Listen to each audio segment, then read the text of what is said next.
Is traditional media, like newspapers and TV news, is that done? Game over now? You want to take a shot at that, Bruce? I think if you mean by a newspaper something that physically gets delivered to your house in the morning, and if you mean by the television news, you mean everyone sitting down and watching, Dan Rather for 30 minutes, I think that's done. I think that's just not going to be happening. But I think that the more interesting question is how or if the information that those kind of carriers used to provide, how or if that's going to happen, what's going to take its place, and how we, and what are the advantages and disadvantages of those? Yeah, so I do. The only thing I'd add is that I think the news media, the newspaper and the local news or national news, that's done for all intents and purposes. I think what is up for grabs right now is what happens to journalism and what happens to professional journalism. And it would be unimaginable if we lived in a world where there weren't journalists, both professional and amateur and citizen journalists. But I think that is completely distinct now from the industry of news and the industry of newspapers. Do you think there's any chance that journalism as an industry would go away, or will there always be professional journalists? Well, I mean, I think that there's the risk that it'll go away because as the market drives so much of what we do in news industry, in the media more generally, the incentive to have journalists will be based solely on can they draw eyeballs, readers, and can they survive in the market competition against pure entertainment. But I think that civically, democratically, in that kind of an environment, we'd be in real trouble. Mm-hmm. I would want to add that I think that part of what we were trying to do in the book is, I think, take a step back from that question of professional journalism. And I think it's interesting that you said journalism is an industry. And I think that's entirely understandable because of the way professional journalism evolved in the middle to the end of the 20th century. I think it's important to take a step back and say, well, in a democratic society, what are journalists supposed to be doing? What do we want them to do? Yeah. Want to be doing from a perspective of a well-functioning democracy, which is a theme that goes all the way back to the beginnings of our republic. And I think then what, at least the way I think about it, is what you're talking about is a profession or a way of looking at the world, however you want to think about it, where the idea is that there is a group of folks whose responsibility is, whose task is, to provide useful information about the political world and the rest of the world in a way that citizens can understand and use it, so that they're providing useful, reliable information. And I think that looking at it that way, it really opens up this question, because I think that on the one hand, I think that professional journalists, they haven't been doing that very well for a very long time, and that's got nothing to do with the crisis of journalism that we're in today. I think on the other hand, when you think about how we want that idea of reliable and trustworthy, useful information in a democratic society, I think that is very much at risk and in jeopardy, and there are all kinds of important questions about whether and how that's going to be provided. Yeah, I think that's a good way to put it. Yeah. What are some factors that are causing that risk that it's in jeopardy? Yeah, so we have in the book we point to 4 central things. One is the end of the Cold War And our argument there is that once the Cold War ended, the notion that journalists could describe and act as the gatekeepers for information counterposed to notions of communism and the rest of the world, that became up for grabs. The other thing that happened at the end of the Cold War was the notion that markets are the way to do things really became the dominant ideology in some ways of the United States. And so both of those things worked against the idea of a public interest role for journalists and for an identity for journalists. The second thing we argue is that we are in a period now where the whole idea of group and social identity and identity politics has really changed the way in which we think about the public interest, because the idea that there is a single American public is really up in question. And if you don't have that, then the idea that you can have a handful of people who are professionally trained to speak for the public becomes a lot more complicated. The third issue that is central to our argument is the domination more generally of globalized capital and markets, and the way in which now media organizations, for example, are owned internationally and have international audiences. So where does that leave journalists in terms of who they speak for? And then the main catalyst for all of this, which we don't want to describe as determinative, but which we completely believe is central, is the technological changes, the advent of the internet, the advent of mobile information, social networking sites, Twitter. All of those things just change the dynamic as to who produces information, who consumes information, what you can trust and what you can't trust. So those are the key things, we think. Mm-hmm. Speaking about just kind of how how journalists are paid and kind of the capitalism idea, do you think that there may be other viable alternatives to funding news production other than advertising dollars? Absolutely. And I think that another part of or arguing in the book is that we're at a moment, we have this idea, it's in the subtitle of our book, but that we have this idea that there are media regimes, that there are periods of time where the media system and its relationship to the political system is relatively stable, and during that time you get a kind of common sense about the way all of this works. And now, as Michael was saying, for a lot of different reasons, we're in a period where that older regime, but not the only regime we've ever had in the United States, is really is crumbling. It's under attack. It's been destabilized, and it's at these moments that it becomes important, vital, to really think about what the alternatives are, what the ways are of taking advantage of all of these changes, because they open up, as a lot of people talk about, they open up incredible opportunities. On the other hand, they have some really scary, in terms of democratic theory and almost everything, some pretty scary possibilities.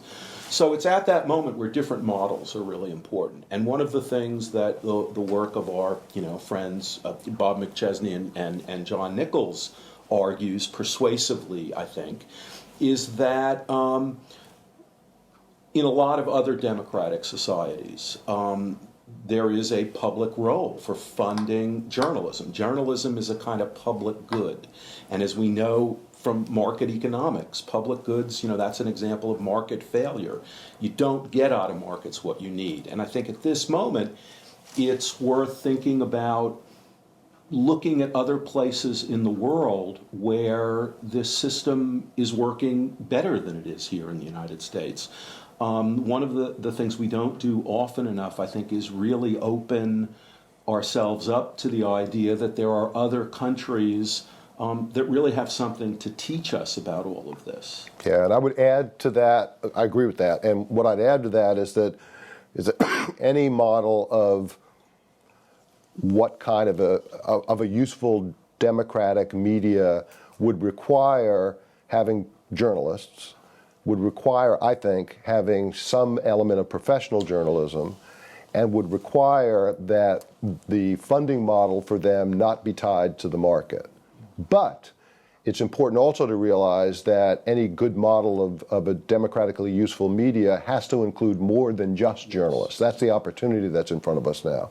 So one of the points we're making is that this blur, as a result of the changes we've been talking about, there's been a number of things that have happened, and one of them is the blurring of news and entertainment. And that now distinguishing what's news and what's not news as genres is really, really harder. But what we also argue is, number one, this is not the first time in American history that's happened. In fact, if you look at the various media regimes, as we call them in the United States, the age of broadcast news, the latter half of the 20th century, is pretty much an anomaly. And prior to that, the idea that you could say this is culture, this is entertainment, this is politics, this is news, this is serious, this is not serious, those lines were much more blurry. And in some ways, we benefited from that. And so the idea is, how do you take what we know from the past, how do you take what we know from looking at other countries, and try to consciously think through what a media system would look like that would take the best of what this new environment offers and tries to control the worst tendencies of what this new information environment offers. And in that kind of a world, I think we would be in much better stead than we were even when professional journalists dominated the way we got information. Yeah, and I want to add something, Yeah. to this idea that we need to focus on more than just journalism, because in this, we argue at the end of our book that in this kind of new media environment that we are living in now, that there are lots of folks who the public looks to as important or even casual sources of political information. And I'm talking about everyone from Jay Leno to people who make music to Jon Stewart and Bill O'Reilly.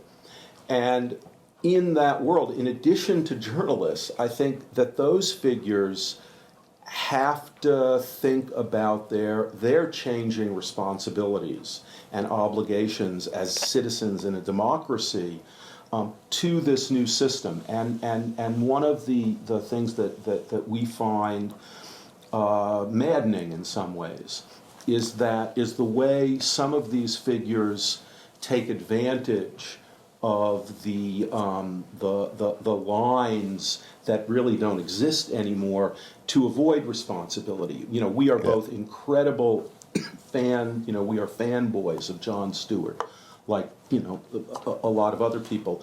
But I find it really disconcerting that when you ask him about, well, why does this go into the show, not that? Why did you do this way? His response is often, well, why are you asking me? I'm not a journalist. I'm just a comedian. I'm on Comedy Central. Similarly, Fox News plays with that all the time. When you say, well, how can you have Sean Hannity saying the things he does on something that you call the Fox News Network? And they say, well, that's our commentary section. But look at the other places where we do journalism. And I think that if this media environment is gonna live up to its possibility, to the real genuine possibilities that it to enhance and enrich democracy, I think that a lot of those people who hold the media soapbox are going to have to accept their responsibilities. That it's a very different thing to be, a Rush Limbaugh saying, hurling bombs all over the place, where there is an accepted center provided by whether you want to call it lamestream media or good professional journalism. It's another thing entirely when people spend almost their whole media lives in different ideological chambers, and I think that so it requires a change in their responsibility too. Is there room for opinion and commentary as long as it's indicated that that's what it is? Is that? Well, no, I think we're saying something very different than that. That the idea that, the idea that there is a distinction between opinion and commentary, between fact and opinion, between news and non-news, that is very much an artifact of the latter half of the 20th century. That those distinctions don't exist in the real world. They exist because institutions and structures and norms made them exist. And what we're seeing right now is how unreliable those distinctions have always been. So what we're saying is that the idea that you can say this is opinion and this is not opinion, which has always been blurrier than people think, is so blurry now that the idea that you can or should salvage it is gone. What we are saying, though, is that to say something is an opinion is not to say that you don't have some responsibility to back your opinion up with things like facts, to back your opinion up with some genuine desire to get at something that resembles the truth of the matter. And the downside of having this distinction is that there's this notion in people's heads that, okay, here's the facts. Now that it's opinion, well, it's just opinion. You can say anything and it's an opinion. And what we're arguing is that opinion needs to be genuine and authentic and pluralistic and transparent as to where it's coming from, and serious efforts to get at what we think we understand about the world. And so we're not arguing for maintaining those distinctions. We don't think that's possible. We're arguing for rethinking what it means to be informed in a way that combines fact and opinion. I'll give you an example that I like is we have one particular case in the book where we have a chapter on coverage of global warming, and George Will, the columnist, he published an op-ed piece where the facts, they were just wrong. But the Washington Post that published it, they don't fact check their columnists. And I think, that you can understand where taking for granted all of these distinctions that Michael just said don't really work that you could see why, from a journalistic perspective, the Washington Post would conclude that they didn't do that. But we think that's a mistake. We think that's irresponsible. Another example, I think, that is that, if you think about how we write things and do research as social scientists, or the way students write papers, I mean, in a sense, they're opinions in the sense that, you're saying, this is what I think is true. Here's what I think about the world. Here's why. But that doesn't mean that because I believe things are X, that I can make up facts to support them. I mean, I think there is an important role for what we might call, opinion journalism, whatever we want to call it, that recognizes that there is a responsibility to, you can't just make things up, and there needs to be a way for, I think, in some sense, holding people responsible for that. Can I jump in? Yep. Who's policing the boundaries? Or do you argue in your book that there should be some entity or some people? Yeah, and so that's a really important question. So this issue of if you take the argument that we're making, and I think the question of who decides where these boundaries are, or when someone is appropriately using the soapbox of the media, those are really complicated issues. So I have two things to say about that. One is we've got to remember that even in the past, there were gatekeepers of who's policing those boundaries, and those gatekeepers tended to be political elites and professional journalistic elites and the industry behind them. And so it's really important to realize that even in the past, there were policemen of these boundaries. In this new environment, if what we're arguing is that those old boundaries don't work, and if we're arguing that the gatekeepers who used to do that were excessively elite, and so it was a bad set of gatekeepers to begin with, the question becomes, well, what do you do to sort of establish norms today? And we are arguing that that however that happens, it has to happen from the perspective of citizens themselves. We do not advocate for highly, really strong regulatory policies that tell entertainment figures or Jon Stewart what he can and can't say. That, I think, would be unworkable and inappropriate.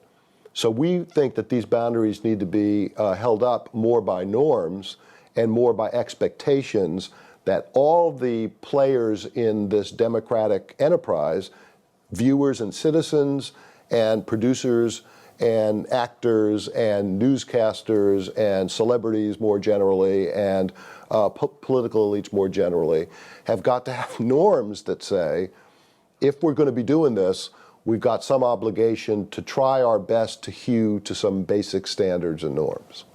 So, in other words, every time you tweet, everyone's kind of got a... Absolutely. As a citizen, when you're tweeting about a public issue, you're acting as a public spokesperson for an issue, for yourself, and a little bit of thought about what the implications of what you're saying is really important. And that feeds into, I think, two things that are important, that kind of where we wind up in the argument. First is, a lot of these issues, these questions about, who is going to establish these criteria, what is the role of citizenship? I think for a long time, because we took for granted this age of broadcast news, as a lot of social science literature argues, going back to the 1920s and Walter Lippmann, that there's a model of elite democracy behind this model of the media and who the sources are and who drives the news. And whether that was a good system or a bad system, what its advantages and disadvantages are, we can argue about that. But the fact of the matter is that system is not there anymore. And so what that means is some of the debates that were going on in the 1920s and 1930s with the emergence of radio and later television, the arguments between, Walter Lippmann and John Dewey about what the role so Dewey would raise the question of, don't we have an obligation to what Michael and I would call, putting words in Dewey's mouth, media literacy. I mean, don't we, it is undoubtedly the case today that there is better, more abundant, easily available, high-quality information than at any point in the history of the human race. I mean, you can find all. The question is, are people going to use it? Is there going to be a demand for high-quality education? And I think that puts the onus back on educators, on how we think about media literacy, on how we think about citizenship. So there's that. And the other issue is, one of the values we think is very important, is transparency. I think the fact of the matter is that as important as some of these issues we're talking about are, and how it seems impossible to think about how you would regulate all this, I think the fact of the matter is there are decisions being made in Washington right now about things like net neutrality, things like must-carry regulations, all of the things that seem to not have anything to do with this. But they have an enormous amount to do with this, and the only reason they don't get framed as democratic issues, because in fact, citizens are not one of the groups sitting around the table in the regulatory process. And so I think, transparency, making these things open and drawing attention to their full democratic potential is really important. I wanted to ask about Sure. one chapter in the book. The first chapter, you entitle it, "Is There a Difference Between Tina Fey and Katie Couric?" Right. The implication is that there is no difference. And I want you to talk a little bit about that, because back in the golden days of TV, you had your broadcast news department, you had your entertainment division. That's right. Department. Now you have your news and entertainment division, and SNL and NBC News. Right. They benefited greatly from Tina Fey and lampooning Sarah Palin. So I wanted you to talk a little bit about that. You probably have some good B-roll. I mean, I think that our point in that chapter was what we're about is sort of trying to de-glamorize or take the kind of the aura of it being a golden age when broadcast journalists could determine this. Because as near as we can tell, that really when you're talking about Sarah Palin, that journalists themselves, they were following the same script that they always follow when it comes to political candidates and covering campaigns. And there is a lot wrong with that script. You know, the idea that they balance what the Democrats say, what the Republicans say. There is really not much commitment to what used to be called investigative journalism of, you know, when a candidate claims, as for example, you know, Michelle Bachmann did the other day, that that someone told her that her daughter got the HPV inject and it made her mentally retarded. You know, that's not true. It's not a question of saying this is what Michelle Bachmann says and this is what her Democratic critics say. It's not true. And I think, so the way journalists were covering Sarah Palin, I think, was following a kind of script that journalists themselves and political communication scholars have critiqued for a very long time.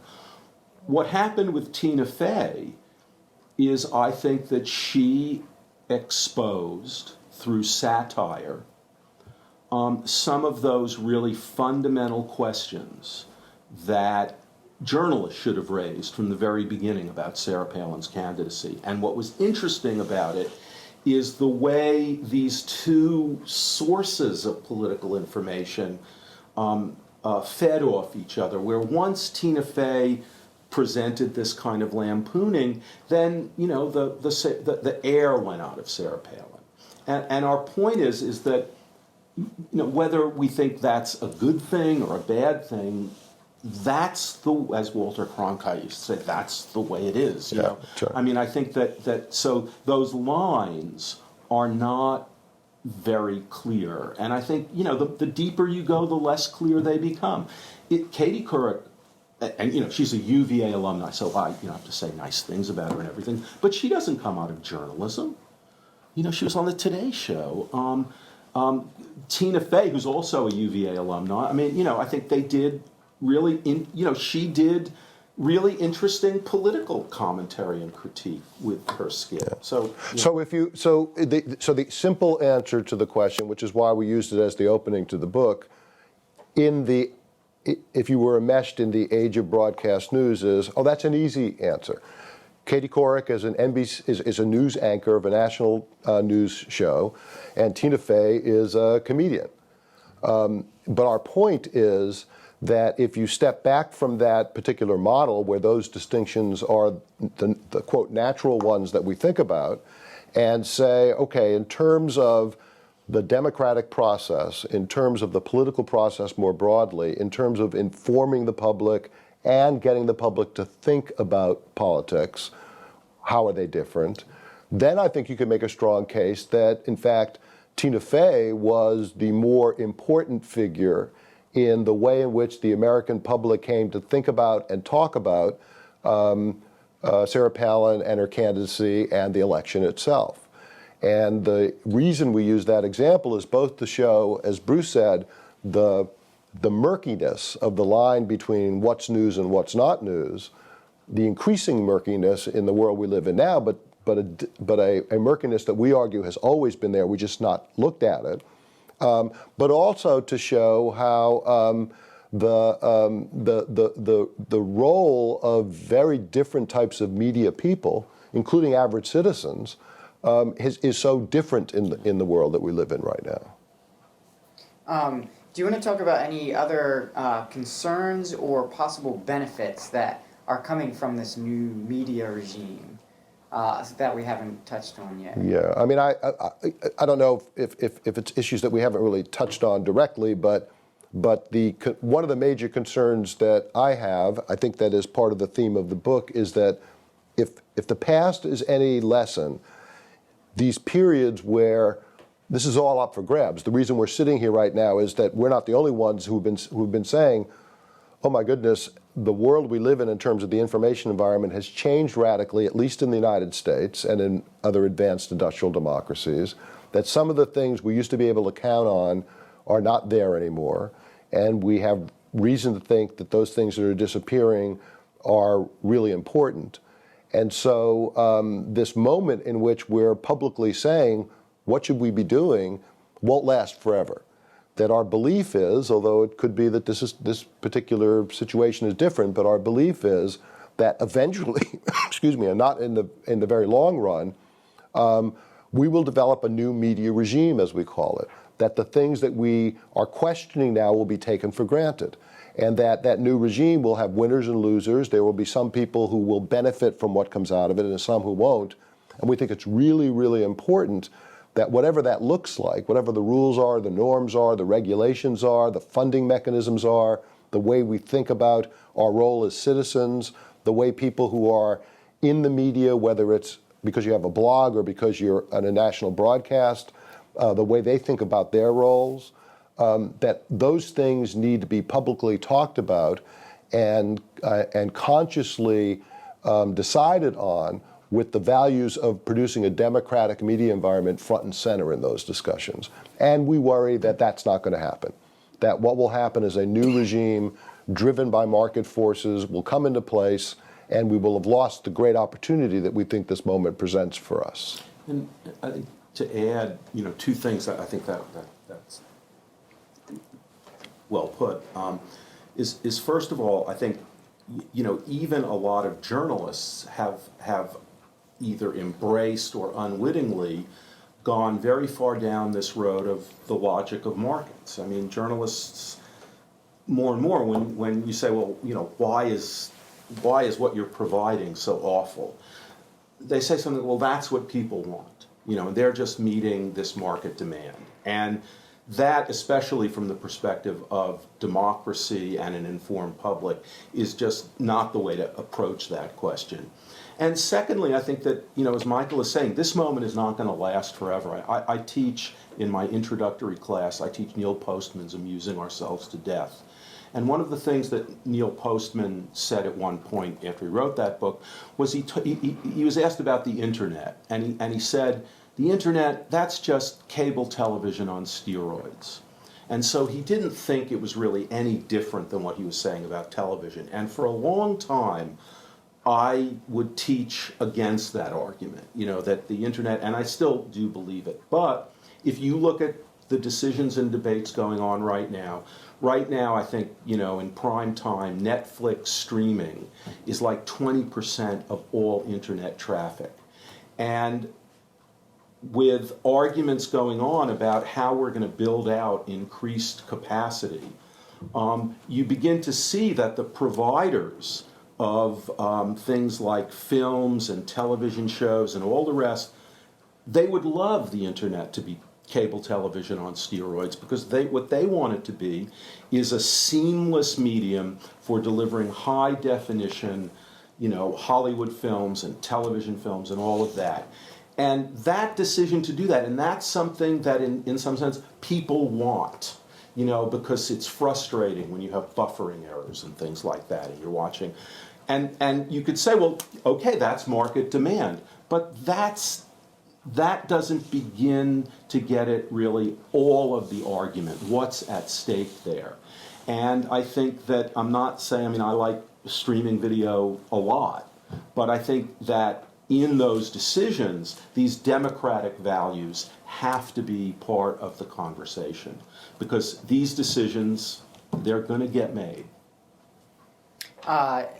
We're almost done here, but so what are some ways maybe that we can bring that discussion into the mainstream and try and kickstart it? I'm not sure if you talk about it in the book at all, but I'm just curious, actually. What are some ideas? Well, first of all, it's happened in the past, and we keep going back to say, one of the things about making arguments like this is that it can feel as if, even if you agreed with it, that it's something that's not possible to have happen. But if you look at similar moments of uncertainty in the past, there have been public dialogues, truly public, that involve the public, on very similar sets of issues. I mean, not identical because this is a different environment.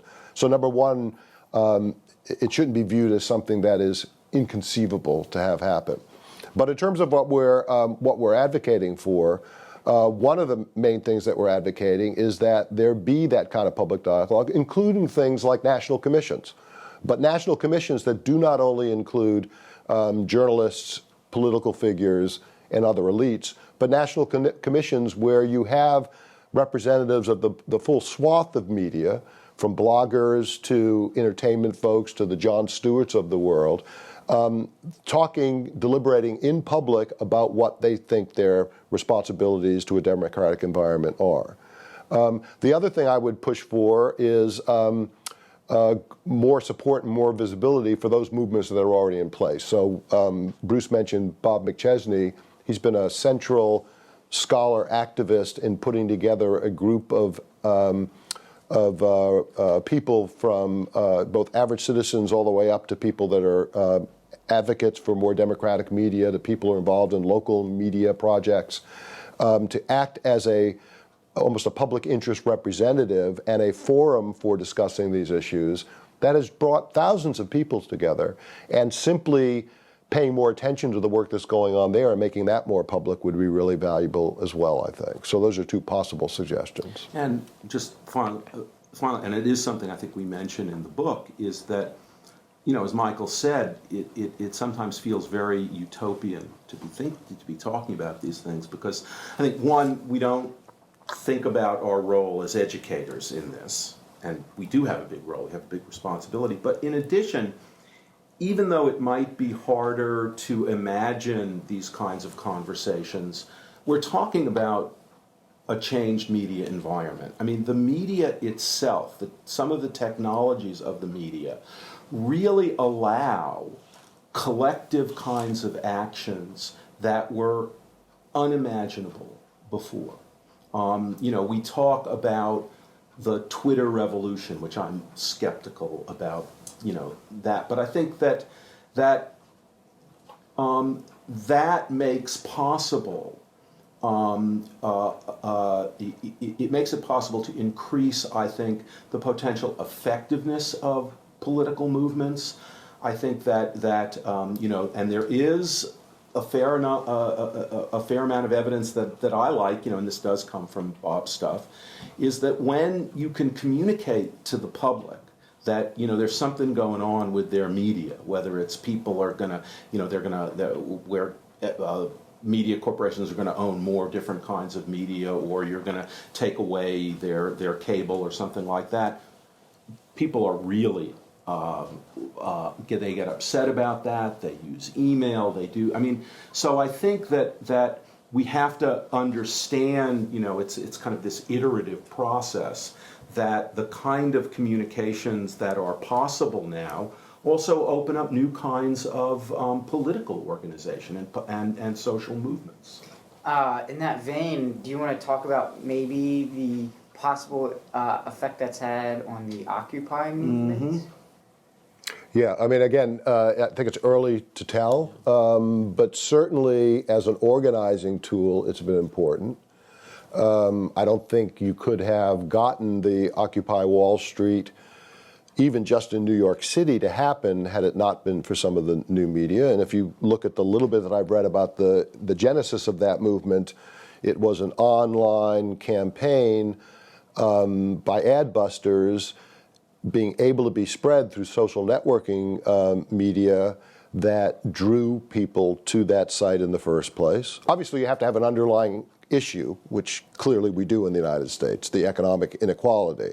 But it was that media playing a central role in the genesis of the movement. It played a central role in the keeping it going in the period when the mainstream media was either ignoring it or making fun of it. And it led to its expansion and its coverage in the mainstream media because of the technology of mobile video that dramatized some of the confrontations with the police, that made it ironically more newsworthy in the mainstream press, but at the same time drew more attention from other organizers. And it allowed it to spread as a national and now a global movement through the use of this new technology. And so certainly it would be hard to imagine an Occupy Wall Street type movement in the United States absent the technology that we have. I mean, it's conceivable, obviously, and there have been movements in the past, but it was facilitated without question by this new technology. And I think what's, as Michael said, I think what's different, and it's as true for the Tea Party, I think, as it is for the that's right. Occupy Wall Street movement.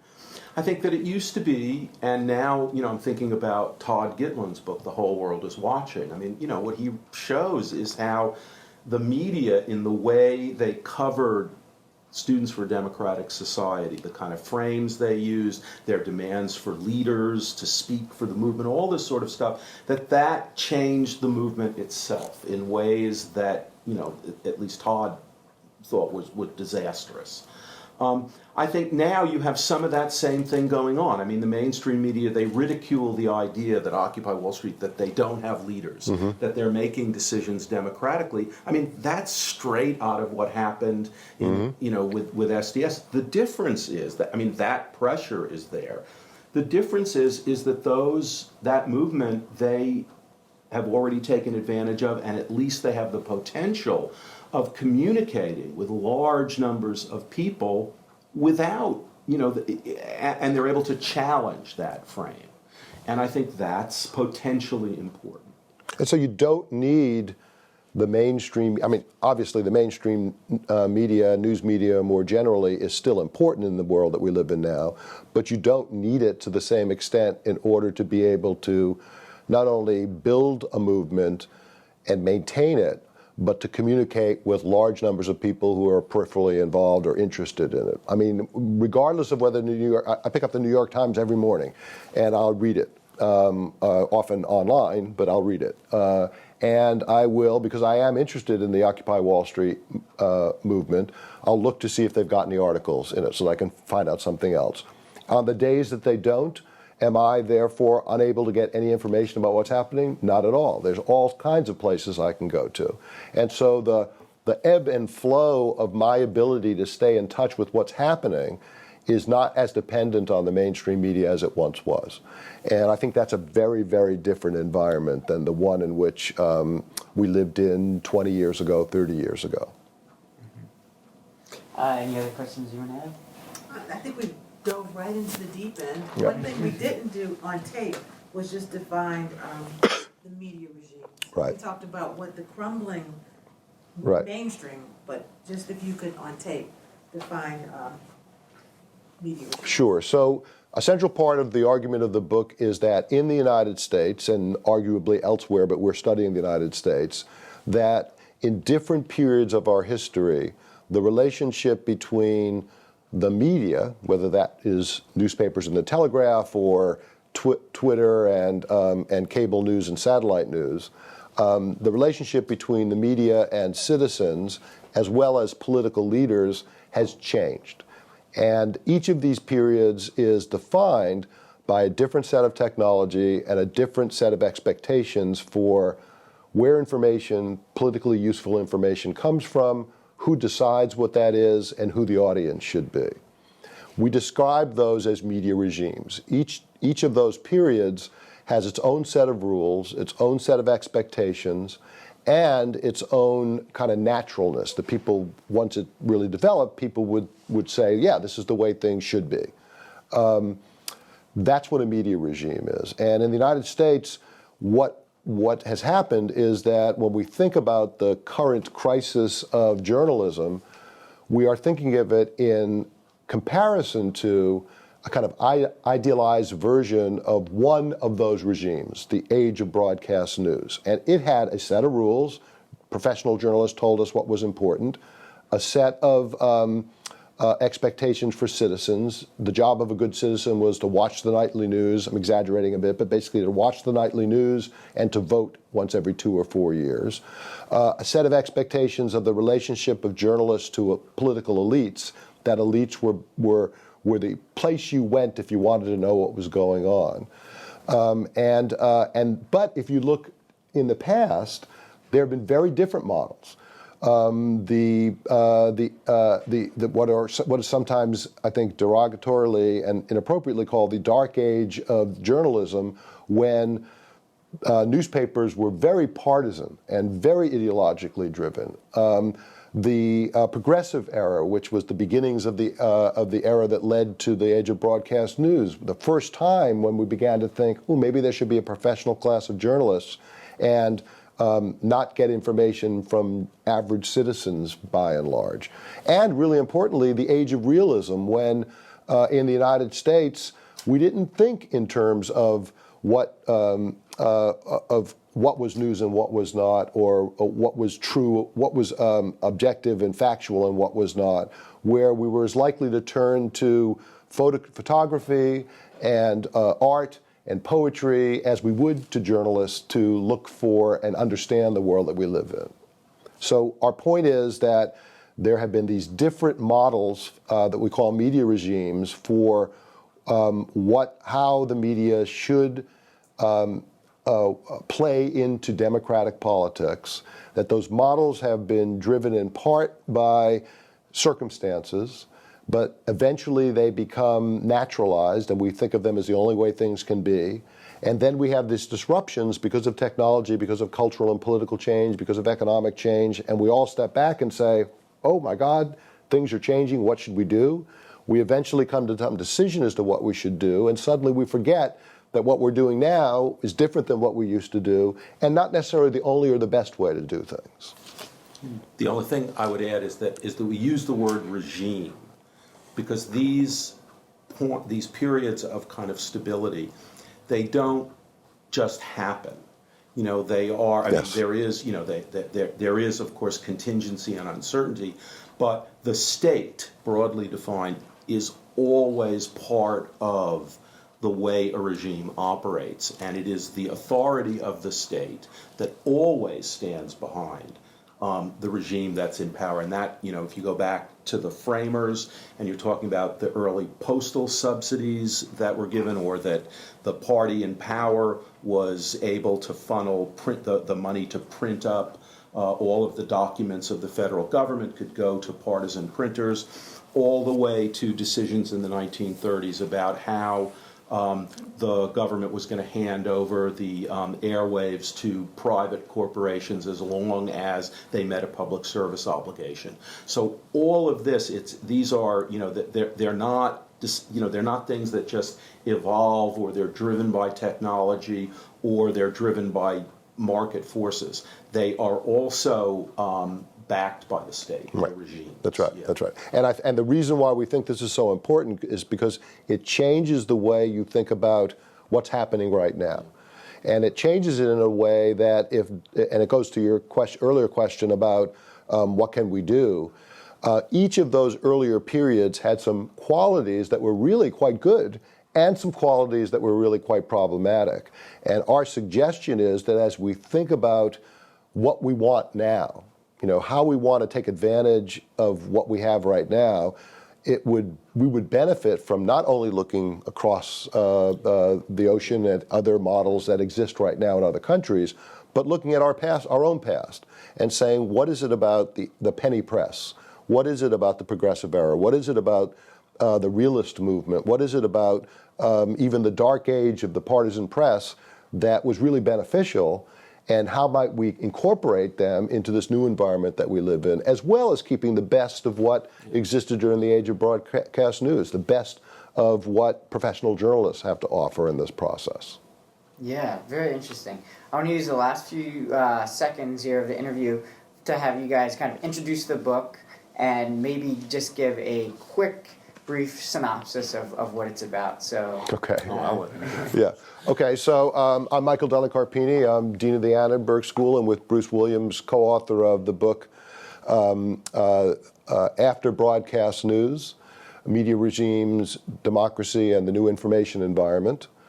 The basic premise of the book is that we are currently living in an age in which the role of news and the role of the media more broadly in a democratic society is in flux. And that we're not the first people to make that case, but what we're arguing is that the challenges that this new information environment present go well beyond whether or not the journalism and the news media is going to be survive. We don't think that's the important question.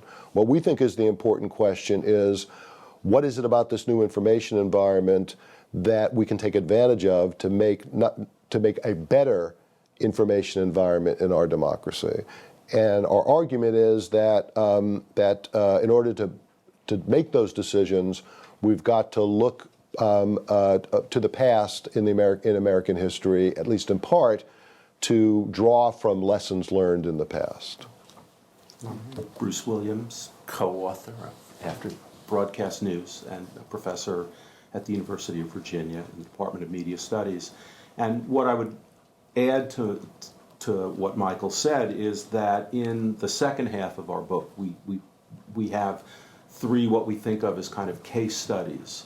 One, a chapter on political scandals, another on coverage of global warming, and finally a coverage of 9/11 and the run-up to the war in Iraq.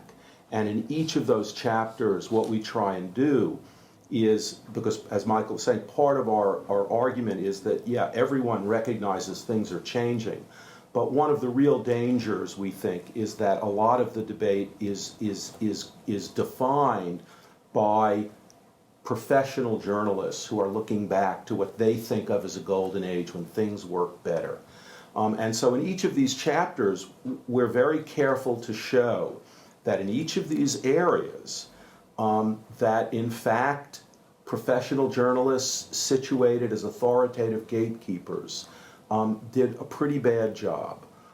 They were not really able to do what, when they look back with the rosy eyes that older people have for golden ages lost, that they really weren't doing what they claimed to have done. And we talk in each of these chapters as well about some of the potentials for new media to do a better job, and also some of the real troubling things about the way new media enters into this. And so part of our argument is that we really need to think as openly and historically, comparatively, and creatively as we can.